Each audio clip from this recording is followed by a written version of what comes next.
కొన్ని కొన్ని చోట్ల కొన్ని కొన్ని విచిత్రమైనటువంటి ఆలోచనలు. ఇప్పుడు మన రాష్ట్రంలో ఒక రెబలిజం ఎట్లా ఉంటుందంటే, ఇందిరాగాంధీ చనిపోయినప్పుడు కూడా ఆంధ్రాలో తెలుగుదేశం గెలిచింది. ఘన విజయం సాధించింది.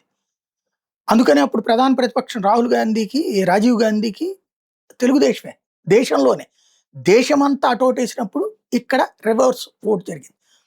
ఇప్పుడంటే మనం కేంద్రంలో ఉన్న పార్టీలకి ఏది 2004 తర్వాత కేంద్రంలో ఏ పార్టీ ఉంటే ఇక్కడ అధికారంలోకి అదే వస్తుంది. 2004, 9, 9, 14లో కాంగ్రెస్ కేంద్ర అధికారంలో ఉంది, రాష్ట్రంలో అధికారం. అంతకుముందు కేంద్రంలో ఏ పార్టీ ఉంటే దానికి రివర్స్ అధికారంలో ఉండేవాళ్ళం మనం. అలాగే ఇప్పుడు చూసుకున్న 2014 నుంచి 24 మధ్యన చూసుకున్న కేంద్రంలో బీజేపీ ఉంది, కంటిన్యూ అవుతుంది. ఇప్పుడు కూడా మన కేంద్రం ఇక్కడ వైసీపీ అయినా తెలుగుదేశం అయినా బీజేపీకి అనుకూల ప్రభుత్వాలు వస్తున్నాయి. అంతకుముందు మన రెబలిజం ఉండేవి.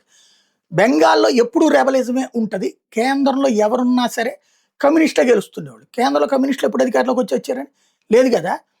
ఒకప్పుడు మొదట్లో కాంగ్రెస్ కేంద్రంలో ఉంటే అట్లాగే నడిచింది. కమ్యూనిస్టులు ఒక్కసారి అధికారంలోకి వచ్చాక ఆ కమ్యూనిస్టుల హవా నడిచింది, కాంగ్రెస్కి వ్యతిరేకంగా నడిచింది. ఆ తర్వాత కాంగ్రెస్ అధికారం నుంచి దూరమైన మమతా బెనర్జీ అక్కడ అధికారంలో ఉంటా వచ్చింది.